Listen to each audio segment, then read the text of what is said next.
Hi, I'm Mahmoud, and today we're going to take a look at how to record an acoustic guitar to take it from sounding like this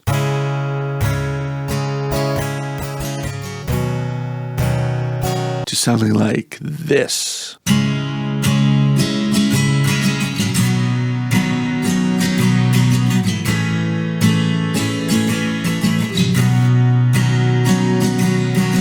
Let's jump right into it. So, first things first, let's take a look at the basics. The very important first part is to get it right at the source. So, what does that entail? Set up your guitar properly. It doesn't need to be an expensive guitar by any means, but do get it set up properly if you can. Second thing, get fresh strings. Get fresh strings on your guitar before you're recording. I just strung up this very guitar with these, and the reason is I'm so sorry. The reason is for that the brightness that you get from fresh strings is irreplicable. Meaning, if you want it darker, after all, in the end, you can still darken the guitar. But if you need that brightness and that shine in your mix, you're not going to get it with dull strings. So, get fresh strings on your guitar, and you'll be happier with the sound from the get-go. That's the first step. Secondly, there's a lot of guitars these days that have a DI output. I would avoid that if you can. Let me demonstrate. I'm going to record just a little bit on this guitar. I am using this cheap mic to demonstrate that you don't need expensive equipment to make an acoustic guitar sound good. This mic is going through a compressor, yes, but it's doing very little. So if you don't have that, don't worry about it too much. And at the same time, I'm using a cable going into my DI box. And I'm going to play a little riff. I'm going to show you why you should avoid that. You be the judge.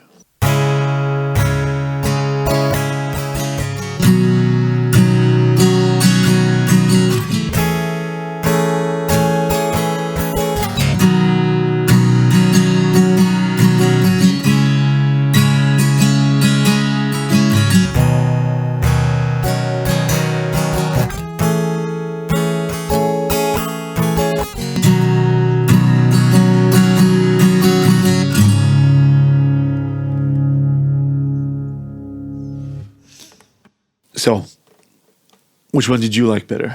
I vastly prefer a mic on an acoustic guitar. I think the DI thing with an acoustic guitar and piezo pickups is something that you could use for a live situation, which is fine, but you don't need to do that in a studio. And now we're going to take a look at the mic placement.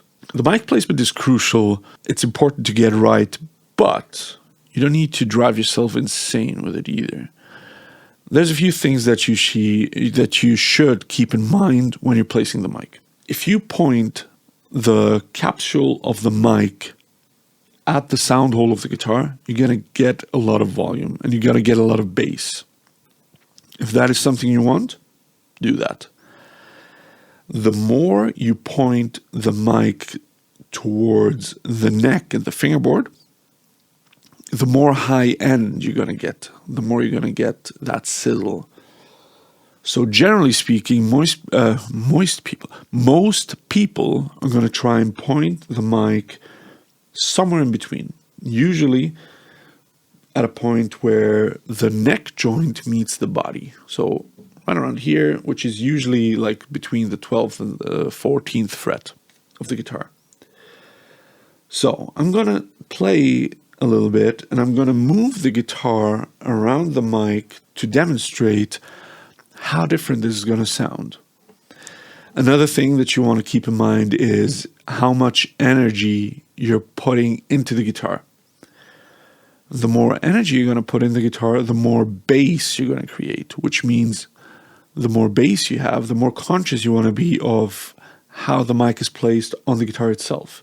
If I'm playing very hard and loud acoustic stuff, then maybe I want to point the guitar slightly further away even, or just more up the neck. So keep that in mind. I'm going to play a little bit, and I'm going to move from as dark and boomy as possible to as bright as it can get. So let's do that right now.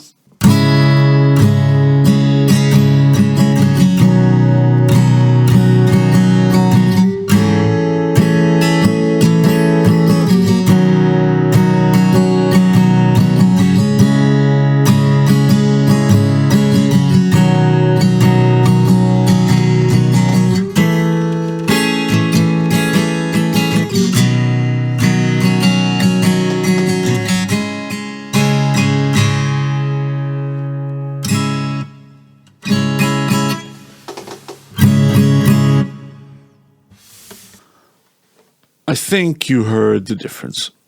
One more thing that you need to be conscious of about the energy thing that I mentioned before.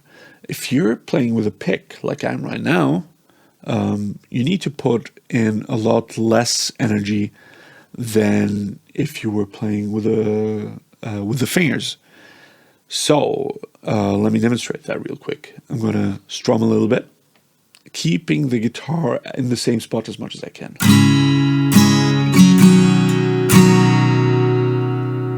And now I'm going to use my fingers for something similar.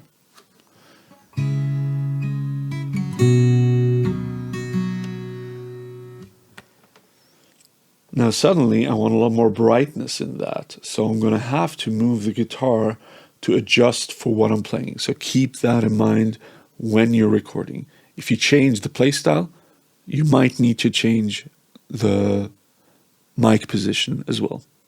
Keep that in mind. From here, pick a point that you like the best on the guitar. I think for me that's around here. And play appropriately, and then get to recording. Make sure you're still in tune between the takes, and once you've done that, we're going to take a look at how that sounds in Cubase. Let's jump over. Hey, if this has taught you anything so far at all, I would appreciate it if you liked and leave a comment. And if you want to see more of this, maybe consider subscribing. Thanks so much for watching, and let's move on with the lesson. Let's listen to how that sounds.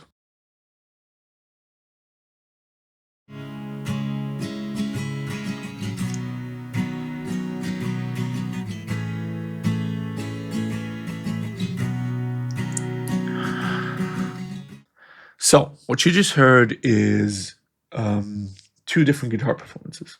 Why is this important? So, to give the acoustic guitar in the track a bit more of a wider sound, it's a wise idea to do different inversions of the same chord.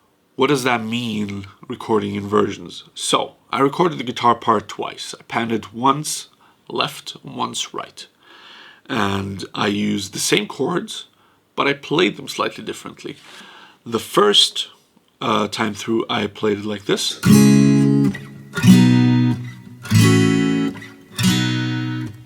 Fairly standard bar chords on a guitar.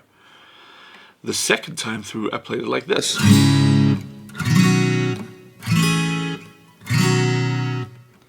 And layering the two parts is what got me the result that you're hearing right now. You can even go more extreme and do different kinds of inversions that are higher up on the neck, lower down on the neck. Whatever you choose, as long as you keep the chords the same, you're probably fine.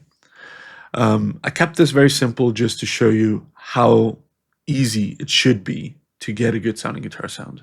Let's see what we can do with these guitars. Usually I do 2, maybe 3 things. So first thing is EQ. I'm going to do all of my EQing on the bus. So I'm going to load up this EQ here. I'm going to listen, and a few things that you need to pay attention to is the boominess in the low end. You want to tame that most of the time. And the second thing is usually you want to get rid of a lot of the mid-range. It's usually too boxy sounding most of the time. Acoustic guitars, acoustic instruments in general are a bit boxy. Same thing with drums. Usually you have a bit of a scoop in the mid-range. So let's cheat. All right, if you look at the curve right here, I'm already in the ballpark. I already have a scoop naturally occurring from how I placed the mic. Let's see if we can get this a bit brighter first.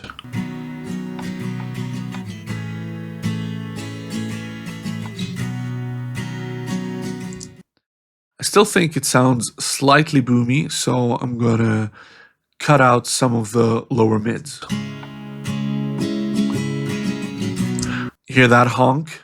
That's what I'm trying to get rid of.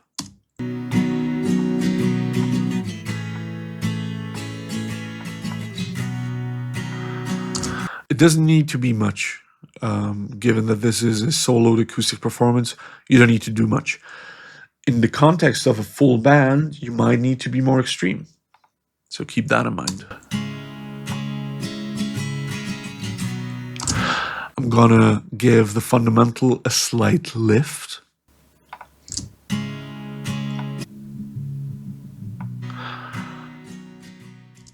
And I'm gonna try and tame the pick attack a little because I did use a very hard pick. So let's try that.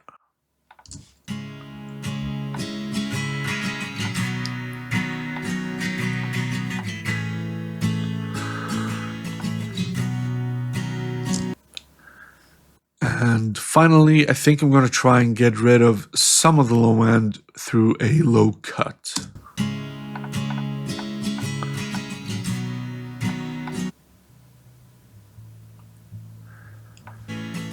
Yeah, that's basically useless information on an acoustic. So I'm going to do that. And as you can see, that wasn't all that much. Let's listen to how it sounded before and after.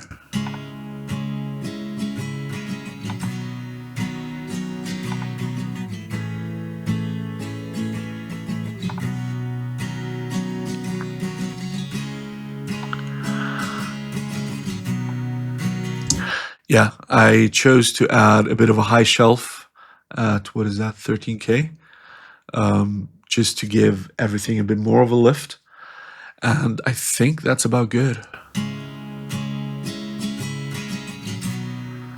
I still think it sounds a bit boomy, but we might need that energy because it's soloed.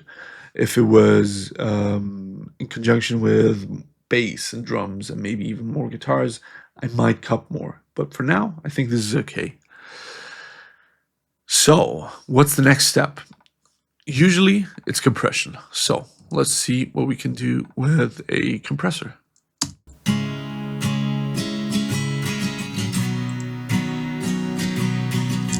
This is a fairly even performance already, but what I want to try and do is catch some of those peaks from the pick.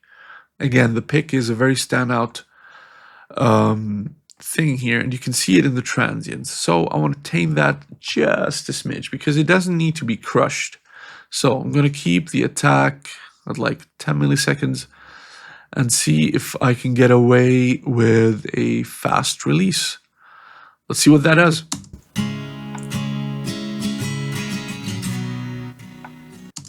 Let's crush it first and see what that does.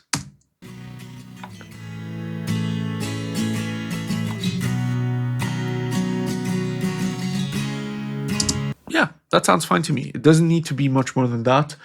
I just want the pick attack to be a bit more even and closer to the body of the sound, if that makes sense to you.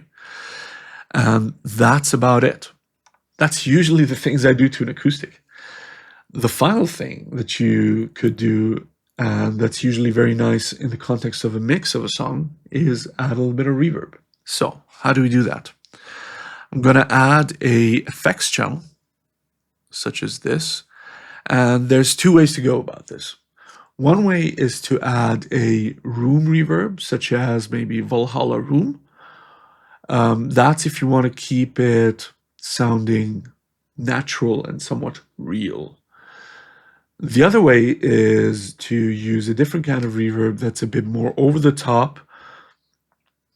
And the idea there is to create a space that is a bit more ethereal, what's the word? I don't know.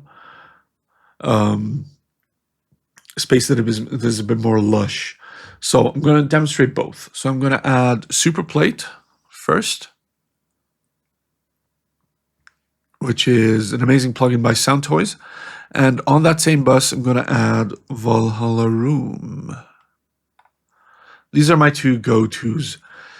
And here's the thing with these. You usually add those effects with 100% mix, and you send the acoustics to that bus and you blend that bus in. And the cool thing is with that method is you can EQ the reverb by itself, because oftentimes reverbs tend to get boomy or too bright or whatever the issue may be with a certain reverb. You can fix that on the reverb bus. So let's try that. I'm going to demonstrate Superplate first. So I have the mix at full tilt, as you can see here. Actually, I'm going to pull it all the way down and I'm going to blend it in until I think it sounds nice.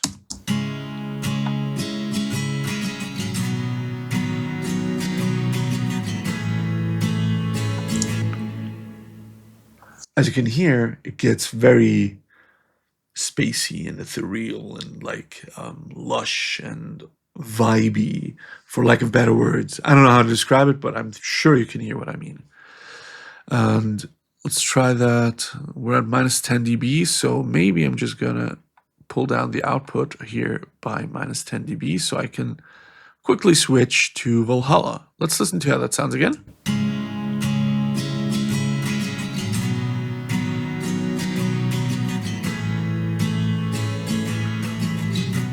So for my taste, I think the Superplate sounds a bit boomy, so I'm gonna use this filter to cut out some of the low end. I don't know where I'm at, but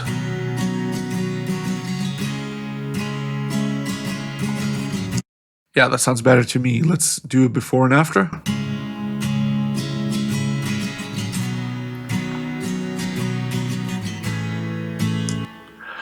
Way better to me. This could work great. If you like this, there's nothing wrong with this. Do this. It's awesome. Let's do the more quote unquote natural sounding thing. So I'm going to use Valhalla Room and I'm going to pull down the effect again, the effects bus, I mean, and let's listen. And let's blend in.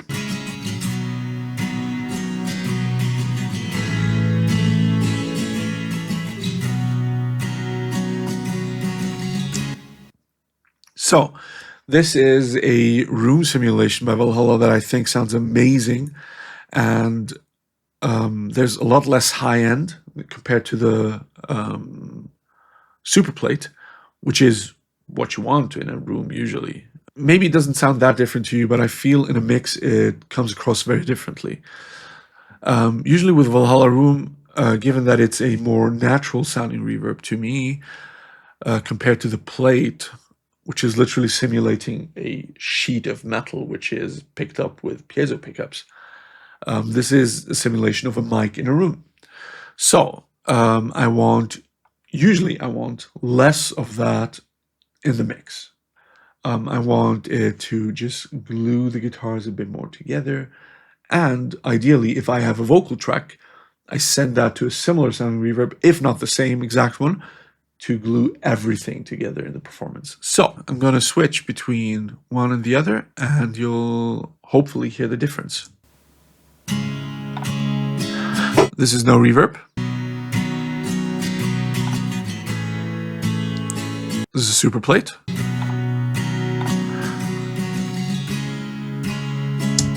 And that's the Valhalla. I know it's a subtle difference, but that's what we're working with. Subtlety is key when it comes to acoustic guitars. You don't want to overdo it. So let's look at one final example, which is a bit different. I recorded this performance right here, where I did two completely different things between the guitars. One is a just slightly picked thing where I'm implying the chords with a shell voicing, which means I'm only using the root and the third of the chords to imply the chord. Also, I'm using a lead part, which I'm tracking on the other side to give this almost imbalanced feel. But for an acoustic part, this can sound very, very nice. So let me show you how that sounds.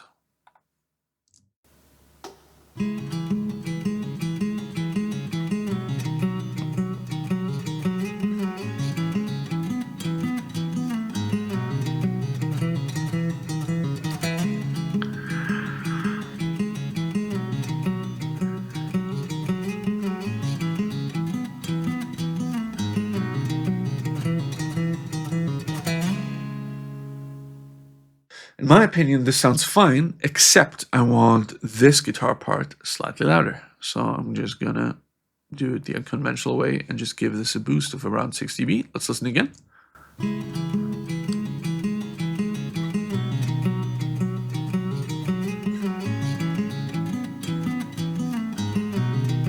And that sounds fine to me.